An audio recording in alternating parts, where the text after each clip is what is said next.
everybody. I'm Arian Williams from the city of Golden Valley, and today I'm here to talk about Juneteenth, and I'm joined with Miss Helen Bassett. Everybody welcome Miss Helen. Miss Helen, would you please introduce yourself to the community? Oh, absolutely, sure. I'm happy to do that. Well, I am Helen Bassett, and Ariane, as you mentioned, maybe you didn't mention it, but I am a resident of Golden Valley. I've loved living in Golden Valley, and I've been living there since 1986. I raised my daughter there, and for a period of time had my grandchildren who were there with us, and then of course they're all gone now, they're adults. But have really, it's been a wonderful community for my husband and I, and he, of course I'm a widow now, but we came there together, and I was so grateful that I've been able to continue to remain in my home there since his passing. Yes, yes. Yeah. Well, we are very grateful to have you, Miss Helen. I wanted to ask you some questions about Juneteenth. Oh. So my first question for you is, how do you celebrate Juneteenth? What does it mean to you? You know, Juneteenth is one of those holidays that's very special to me. Juneteenth and MLK Day. Because those two holidays are set aside specifically for African Americans to celebrate, you know, a part of our heritage, and that part of our heritage that actually is rooted in America itself. And of course, as you probably already know, our heritage is far more expansive than that as descendants of Africa. And so, unfortunately, that part of our history has been truncated. And so many African Americans in America don't really know that history because it's not really taught. And you have to really put in extra effort to learn more about it and to unpack that. So having markers in America that all Americans can mark as a historical moment is important. So you spoke about your family and setting up shop here in Golden Valley. And I'm really curious about how your family made its way here. For those that don't know, a lot of African Americans made their way up north through the Great Migration. That's true. And a lot of people found their way here in the Twin Cities. So I'm just really curious, when did your family get here and why? Well, you know, my family was part of that Great Migration. And my parents both were born and raised in Mississippi, in little small towns that were not too very far from each other. And they came together, and then upon marrying, they then moved to first Alabama, and then all of us 3 kids were born there, and then they moved to Northern Illinois. You know, both my parents came from farm country. They both, when we would go back on the road trip, I love my parents for them taking us on the family road trip every year down south. Yep. You know, and so we, you know, get in the car, pile the kids in the car. I didn't know really until I was a full-grown adult. It never really even got into my consciousness that when we would go on those road trips from Northern Illinois all the way down to mid-Mississippi, and we would go to those farms, first my grandmother on my father's side, and then my grandmother on my mother's side, or vice versa. I didn't realize that we would be in the car and maybe my dad would take a cat nap in the car, and my mother would just be there, you know, monitoring and riding shotgun, you know, calling his name every 5 minutes. Make sure he's watch out for this, watch out for that, you're driving too fast, you're doing this. I didn't really realize that that trip was just a straight shot through because they weren't welcome. They couldn't stop anywhere. Yep. I didn't even know, I mean, it was a fun trip, and we always have good food in that picnic basket. It was a wonderful trip. And then you get to the place, and then there's all these aunties and uncles and everybody who's going to give you a big old hug or wear those big old hats and give you all these lectures about, are you wearing nylons, you know, and everything else, you know, I mean, you know, so until I was 16 or 17, that was our reality. And I cannot thank my parents enough for that, because it gave me an opportunity to see the South through different eyes, to witness the goodness of the people who live there. And people like to talk about the salt of the earth. They were the salt of the earth, you know. And so people like to talk about the greatest generation. That was the greatest generation, you know, because they lifted their children up, and many of them, if not most of them, without hatred. Yeah. That's a remarkable thing in and of itself. Especially with what was going on, absolutely. As I'm reflecting on what you just said and reflecting on Juneteenth, I really start to think about the circumstances that brought our community up north. We were seeking freedom. Yes. So in speaking about Juneteenth, we discussed the 13th Amendment, right? And that is the amendment that abolished slavery. Yes. But we also know that there are some, I would say, some limitations to that amendment. One being mass incarceration. What comes up to you when you think about Juneteenth, when you think about mass incarceration, when you think about that 13th Amendment? Celebrations like Juneteenth provide us all with an opportunity to really recognize, you know, that there are some people among us who really don't want to recognize the humanity of others. And I think that when you have laws and social mores that hold certain structures in place, it serves no one, because then you end up with a group of people who feel entitled for no good reason. And then you have laws that are promulgated by people who have an advantage.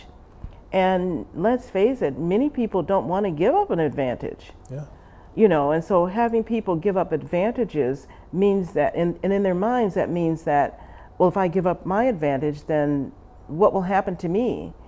Well, if you know, I mean, it's not a game like that. It's that everybody deserves to have the freedom to be happy, the freedom to self-actualize, and to be all that they can be.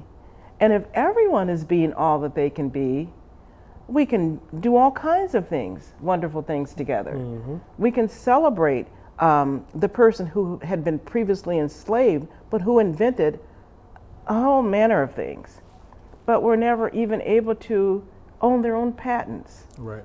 So the credit for people of color and the things that they have accomplished for America, even the history of Memorial Day, you know, it's slowly been coming to light that there were the people who were formerly enslaved when they encountered a group of soldiers who had died on the battlefield in their behalf, so to speak. Right. They felt like those people should be buried and should have some honor in that. Right. And it was their effort that memorialized them. And then as time went by, that memorialization was adopted by America. Thank goodness, we all feel that way. But the origins of it is dissipated. The origins of so many contributions of Americans, of African Americans in particular, that have been ignored, usurped, appropriated, and all the way back to Africa itself, is a disservice to our whole nation. The more you know about other people, the more your understanding expands. I wish we celebrated more Italian American history, Polish American history, Italian American history, because the meals that they served with their families, the attitudes that their families had, the culture that they had, all of that, when you blend it all together and just call it all whiteness, you lose a lot of what was important to people and what their roots. And when people are unrooted, it doesn't serve anybody. Yep. It really doesn't. And so then don't take away, and then of course our roots were taken away, because Africans were just torn apart from their roots. Yep. And actually a lot of the modern day mathematics and all of those kinds of things came from the African continent. Yep. And the Greeks went there. Yep. And the Greeks learned. Yep. And everybody's okay with it being the Greeks who explored all of this. Mm-hmm. Well, it's good that they explored it, but they didn't invent it. Right. And so then we have more separation because we have to call it sub-Saharan Africa. It's all the African continent. Right. And so I don't think Mali, it might have been on the edge of sub-Saharan, but Mali wasn't quite there. Right. In Timbuktu. So I think that the effort that African Americans have to put into learning about their own history is pretty arduous and painstaking and long-standing. And you mentioned the Great Migration. That innate drive to be free, to be expressive, to not only be expressive for oneself, but to also lift up a people and to also care about everybody else. Yes. I mean, when you think about it, the nurturing posture of African Americans is something that we've maintained through all kinds of hardship. Absolutely. There is no way you could be the homekeeper in somebody else's home who really didn't even respect your humanity. Yeah. Yeah. And be trusted to be in the heart of a home of somebody who doesn't even see you as human. It's an oxymoron, right, of all types. And to have, and quite frankly, people suckle your children, you know, and then now you sit on a bus and people jump up like they're afraid to sit next to a person of color. It's ridiculous. You know, I mean, when you really stop and think about how much we have harmed ourselves as Americans, yeah, for no good reason other than individuals who are not themselves self-actualized. I don't need to denigrate anybody else to feel self-actualized. The opportunity to get the best education I can, to seek knowledge and information unfettered, is the best gift I've ever been given to myself, that I gave myself and had available to me, because it allows me then to look into all kinds of things, to understand better my neighbors. Yeah. And at the end of the day, isn't that what we're supposed to be trying to do, is to care about our neighbors as we care about our own selves? Yeah, absolutely. You know, and so, and that's not hokey. I wouldn't say so. I wouldn't call that hokey at all. I mean, all. I think that's really kind of what we're all trying to achieve. And I think it's all that striving to get away from that kind of, you know, responsibility to each other, that kind of reciprocity that really everyone deserves. I'm no more deserving than you, you no more deserving than me, based on how we move through the world. Yeah. It's our character. It's our person. It's who we are at our core, and what we try to bring to the world. That's why we're here.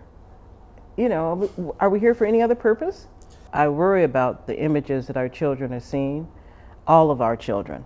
I worry about not only the images that they're seeing, I worry about the incidents that keep happening day after day, year after year, the disregard for life, the jeopardy that we see public education in right now, and it's frightening when you think about.